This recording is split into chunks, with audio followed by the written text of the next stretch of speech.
ஆத்ம வணக்கம். நெல்லை சீனி சிற்பன் சார்பாக உங்கள் ஆரோக்கியம் உங்கள் கைகளில் என்ற ஆரோக்கிய நிகழ்ச்சி தொடர்ந்து தினதரணி தொலைக்காட்சி வழியாக நடந்து கொண்டிருக்கிறது. அதனுடைய அடுத்த கட்டமாக இன்று நாம் ஆசன பயிற்சி செய்ய இருக்கிறோம். கடந்த நாட்களில் நின்ற நிலையில் செய்யும் ஆசனங்கள் பார்த்தோம், 2 ஆசனங்கள் பார்த்தோம். அதையெல்லாம் தொடர்ந்து அனைவரும் பயிற்சி செய்து கொண்டிருப்பீர்கள் என்ற நம்பிக்கையோடு இன்றைய பயிற்சி வகுப்பு செல்கிறோம். முதல்ல கண்களை மூடி, கையை நல்லா சின்னதாக வச்சு கண்ணை மூடி அமைதியாக ஒரு 6 முறை நல்ல ஆழமான சுவாசம், ஆழமான விடுதல். நல்ல மூச்சு எடுத்து நல்ல மூச்சை ஒரு 6 முறை விடு.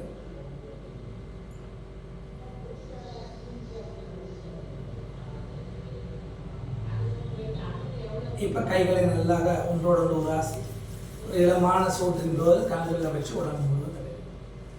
இது ஆரம்ப பயிற்சி. ஏற்கனவே கழுத்துக்கான பயிற்சி செஞ்சுருக்கோம், தோள்பட்டைக்கான பயிற்சி சொல்லி கொடுத்துருக்கோம், கை எலும்பு அதாவது முழங்கைக்கான பயிற்சி சொல்லியிருக்கிறோம், மணிக்கட்டுக்கான பயிற்சி சொல்லியிருக்கோம், விரல்கள் இடுப்பலுக்கான பயிற்சி சொல்லியிருக்கோம், முழங்காலுக்கான பயிற்சி சொல்லியிருக்கோம், கணுக்காலுக்கான பயிற்சி சொல்லியிருக்கோம், கால் விரலுக்கான பயிற்சி சொல்லியிருக்கோம். இதெல்லாம் செய்யணும். நீங்கள் செஞ்சுட்டு தான் ஆசனத்துக்கு போகணும். நமக்கு நேரம் ரொம்ப கம்மியாக இருக்கிறதுனால நம்ம ஆசனங்களுக்கு போயிடணும். அதுக்கப்புறம் விழிப்புணர்வுடைய சுவாசம் 3 சுவாச பயிற்சி சொல்லியிருக்கோம். இந்த 3 சுவாசத்தை பண்ணணும். இன்றைக்கி நம்ம பண்ணக்கூடியது பத்மாசனம் அப்படின்னு ஒரு ஆசனம். இந்த பத்மாசனம் பண்ணுறதுக்கு முன்னாடி நம்முடைய உடல் பத்மாசனத்துக்கு தகுதியாக இருக்கா அப்படின்னு பார்க்கணும். ஒரு கால் மேலே எடுத்து வைக்கும்போது எல்லாருக்கும் முதல்ல ஒரு கால் வந்து இன்னொரு கால் வராது. ரொம்ப கட்டாயப்படுத்தி அந்த காலை எடுத்து வச்சோம்னா பின்னாடி முதுகெலும்பில் தேய்மானங்களோ இல்லைன்னா உராய்வோடு ஏற்படுத்துறதுக்கு சந்தர்ப்பம் இருக்குது. அப்போ ஏன் பத்மாசனம் வரலை அப்படின்னா 2 காரணம் இருக்குது. ஒன்று அளவுக்கு அதிகமான இனிப்புகளை உட்கொள்வது, இன்னொன்று அளவுக்கு அதிகமான காரத்தை உட்கொள்வது. இல்லை மிக குறைந்த அளவில் இனிப்பை எடுப்பது, மிக குறைந்த அளவில் காரத்தை எடுப்பது. இது 2ம் சமமாக இல்லைன்னா, உணவு சமமாக இல்லைன்னா உடல் சமமாக இருக்கு. இல்லை மருந்தென வேண்டாமாம் யாக்கைக்கு அப்படின்னு வள்ளுவர் சொன்னது. இந்த உடம்புக்கு மருந்து வேண்டாம்னா உணவு சரியாக இருந்தால் மட்டும்தான் இருக்கும். அப்போ இந்த பத்மாசனா போடும்போது என்ன பண்ணுறது, எனக்கு வராது சார், பத்மாசனமே எனக்கு வராது அப்படின்னா 2 விதமான பத்மாசனத்துக்குன்னா 2 விதமான பயிற்சிகள் இருக்குது, நிறைய இருக்குது. நம்ம 2 பயிற்சிகள். ஒன்று பட்டர்ஃப்ளை பயிற்சி. இது நம்ம ஏற்கனவே முதல்ல பண்ணோம் இல்லையா? முதல்ல ஒரு பட்டர்ஃப்ளை பண்ணோம். இந்த மாதிரி கால்கள் நல்லா பிடிச்சி ரொம்ப ஸ்ட்ரெயின் பண்ணாதீங்க. நல்லா இந்த மாதிரி ஒரு 50லேருந்து 60 வாட்டி பண்ணலாம். நல்லா 1 2 நல்லா பண்ணலாம். நல்லா இந்த மாதிரி பண்ணலாம். பண்ணி முடிச்சோன்னா காலை மெதுவாக நீட்டிக்கலாம். நீட்டிட்டு அடுத்த பயிற்சி என்னென்னா, இந்த கால் எடுத்து இந்த மாதிரி வைக்கணும்.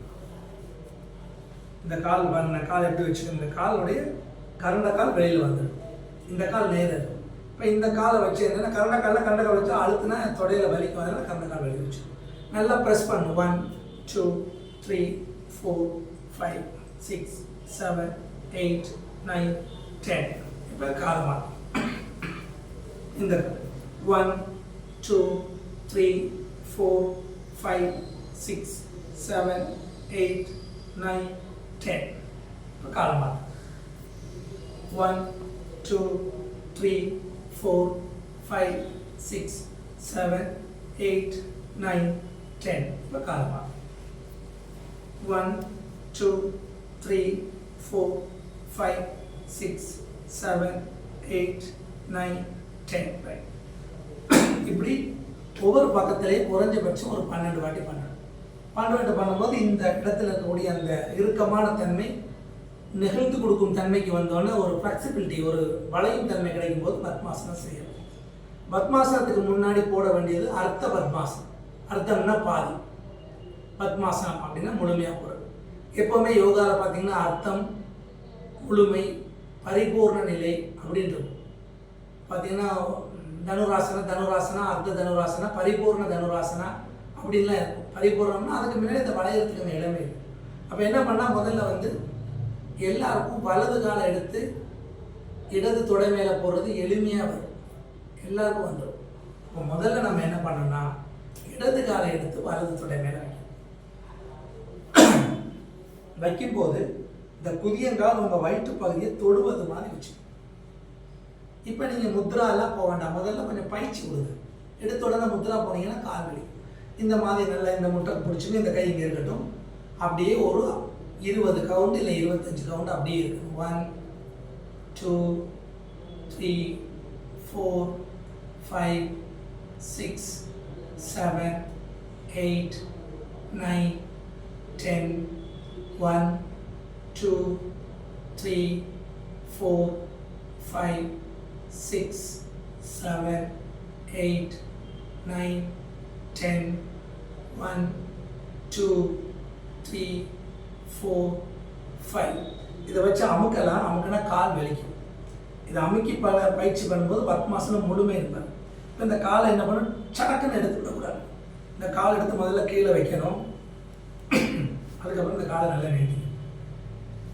இந்த காலை நீட்டதுக்கப்புறம் இந்த காலை நீட்டி ஒரு ஓய்வு இந்த மாதிரி கை சைடில் வச்சு ரிலாக்ஸாக பண்ணணும். குறைஞ்சபட்சம் 20லேருந்து 40 நிமிஷம் ஆயிரம் ஒரு யோகா பயிற்சியை முடிக்கிறது. நமக்கு தேவையான யோகா ஆசனங்களை செய்யும்போது நம்ம ஒரு 1/2 மணி நேரத்தில் முடிச்சுக்கலாம். இப்போ நம்ம வலது காலை எடுத்து இடது காலை எடுத்து வலது தொடை மேலே வச்சோம்.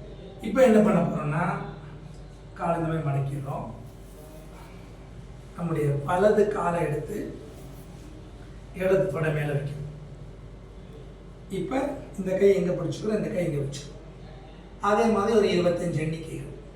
1 கண்ணை மூடிக்கலாம். 2 3 4 5 6 7 8 9 10 1 2 3 4 5 6 7 8 9 10 1 2 3 4 5.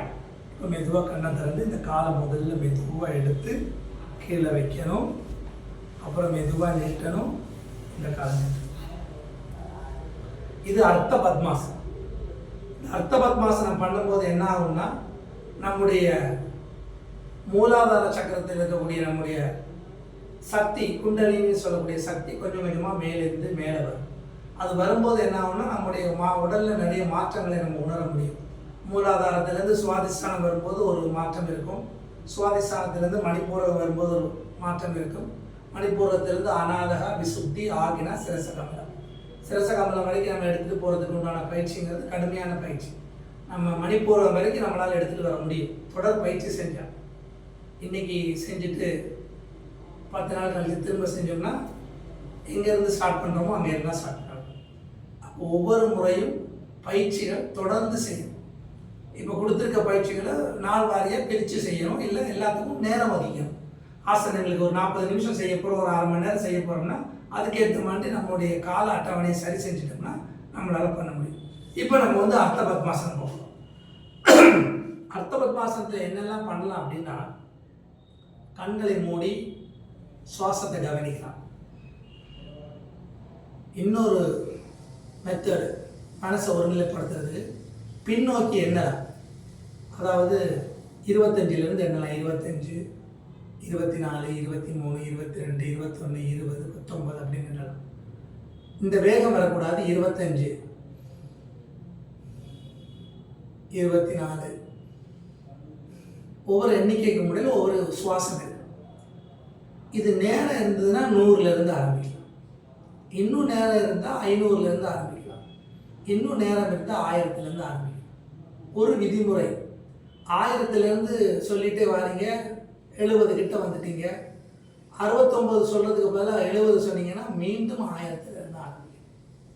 ஏன்னா நம்முடைய சூப்பர் சப்கான்ஷியஸ் மைண்டை தொடரணும், நம்முடைய அதிசிறப்பு மூளையை தொடரணும்னா நம்ம தொடர்ந்து பயிற்சி கொடுத்துட்டே வரோம். நமக்கு 4 விதமான மூளைகள் இருக்குது, 4 விதமான மனங்கள் இருக்குது. இது எல்லாத்தையும் நம்ம வந்து ஒன்றிணைக்கணும்னா அதுக்கு சரியான பயிற்சி கொடுக்கணும். இப்போ முதல்ல என்ன பண்ணால் அர்த்த பத்மாசனம். இடது காலை எடுத்து வலது தொடை மேலே வச்சுட்டேன். இந்த குதியங்கால் என் வயிற்றை தொடணும், ரொம்ப முக்கியம். இப்போ நல்ல கைகளை எடுத்து நல்ல சின் முத்ராவை நிமிர்ந்து உட்காருங்க. கண்களை மூடி நல்ல சுவாசம் பண்ணுங்க. இப்போ உங்கள் சுவாசத்தை மட்டும் கவனிங்க. நான் ஒரு 25 எண்ணிக்கையில் இருந்து அது வரைக்கும் கால் அப்படியே இருக்கும். 1 2 3 4 5 6 7 8 9 10 1 2 3 4 5 6 7 8 9 10 1 2 3 4 5. இப்போ மெதுவாக கண்ணை திறக்கணும். மெதுவாக இந்த காலை எடுத்து கீழே வைக்கணும். அப்படியே நீட்டணும். இந்த காலை நீட்டி போய் நல்லா பயிற்சி செஞ்சதுக்கப்புறம் காலை அப்படியே வச்சு மாற்றிக்கலாம். பயிற்சி இல்லைங்கும் போது கொஞ்சம் மெதுவாக செய்யணும். ஏன்னா இந்த ஆசனம் பண்ணும்போது இந்த லெகமெண்ட்னு சொல்லக்கூடிய இந்த ஜவ்வு வலிக்கும். அது தொடர்ந்து பண்ணும்போது அதில் எதுவும் டேமேஜ் ஏற்படக்கூடாது. அதனால் நல்ல டைம் கொடுத்து ப்ராக்டிஸ் பண்ணிட்டு அதுக்கப்புறம் நம்ம பண்ணிக்கலாம். இப்போ திரும்ப காலை மடக்கிறோம். இப்போ இந்த காலை எடுத்து மேலே வைக்கணும். இப்போ அதே மாதிரி சின்னதாக வைக்கணும். கண்களை மூடுறோம். ஒரு 25 எண்ணிக்கைகள் நீங்களே மனசுக்குள்ளே எண்ணுங்க பார்க்கலாம்.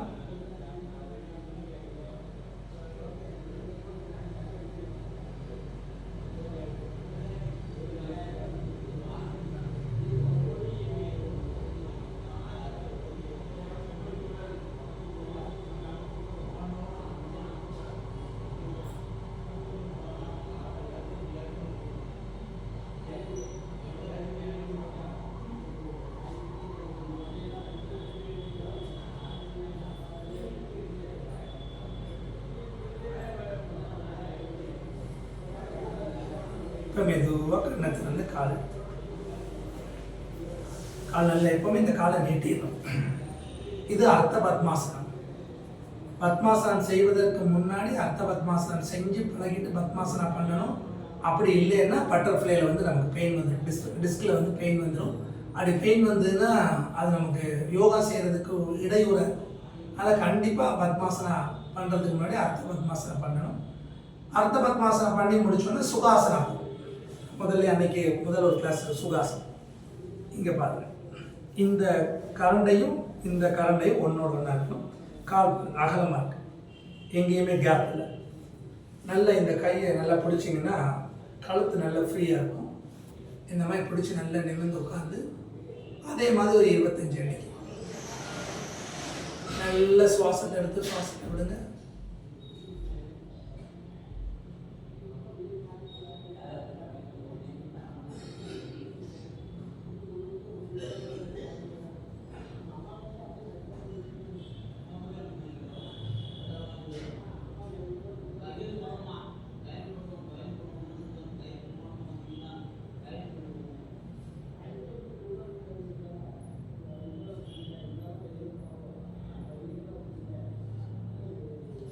இப்போ இதுலையும் காலை மாற்றி பண்ணணும். இந்த காலை உள்ள வைக்கணும். இதெல்லாம் பெரும்பாலும் யாரும் இப்படி செய்வதில்லை.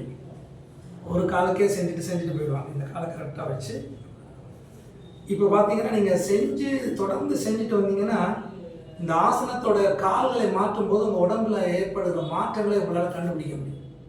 சரியா? ரைட். ஸோ நல்லா இந்த கால் நல்லா வச்சு.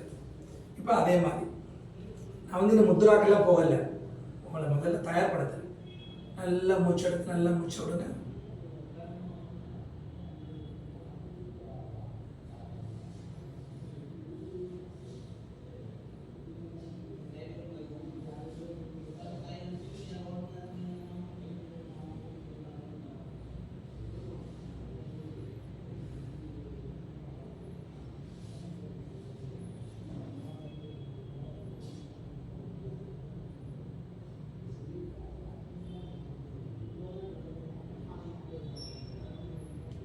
மெதுவாக கண்களை இது சுக ஆசனம். சுகமாக உட்கார்ந்துக்கிறதுக்கான ஆசனம். தியானம் செய்வதற்கு ரொம்ப நல்ல ஆசனம். ஆனால் கண்டிப்பாக 2 காலையும் மாற்றி பண்ணி பழகணும். அப்படி பண்ணலைன்னா ஒரு பக்கம் தேய்மானம் ஆயிடும். அது நமக்கு உடலுக்கு கேடை கொடுத்துரும். ஸோ அதனால் தயவு செஞ்சு 2 பக்கமும் பண்ணுங்கள். ஸோ இன்றைய பயிற்சி வகுப்பில் நம்ம 2 ஆசனங்கள் பார்த்துருக்கோம். அமர்ந்த நிலை ஆசனங்களில் ஒன்று அர்த்த பத்மாசனம், இன்னொன்று சுகாசனம். அதை எப்படி பண்ணணும்னு சொல்லி இதில் இன்னும் என்னென்ன பயிற்சிகள் செய்யலான்னு பார்க்கணும். வெறும் ஆசனத்தில் உட்காந்துருக்கிறது ஆசனம் இல்லை, தியானம் பண்ணணும், நம்முடைய மூளையுடைய எண்ணிக்கை நினைவாற்றலை அதிகப்படுத்தணும், இரத்த ஓட்டத்தை சீர் செய்யணும், நிறைய வேலைகள் இருக்குது. அதையெல்லாம் நம்ம படிப்படியாக ஒவ்வொரு பயிற்சி வகுப்பில் பார்ப்போம். இன்றைய பயிற்சி வகுப்பில் கலந்து கொண்ட உங்கள் அனைவருக்கும் தினதரணி தொலைக்காட்சி வாயிலாக நன்றிகளை கூறிக்கொண்டு உங்களிடமிருந்து விடைபெறுவது உங்கள் அன்பு ஜெகன்மோகன். நமஸ்காரம்.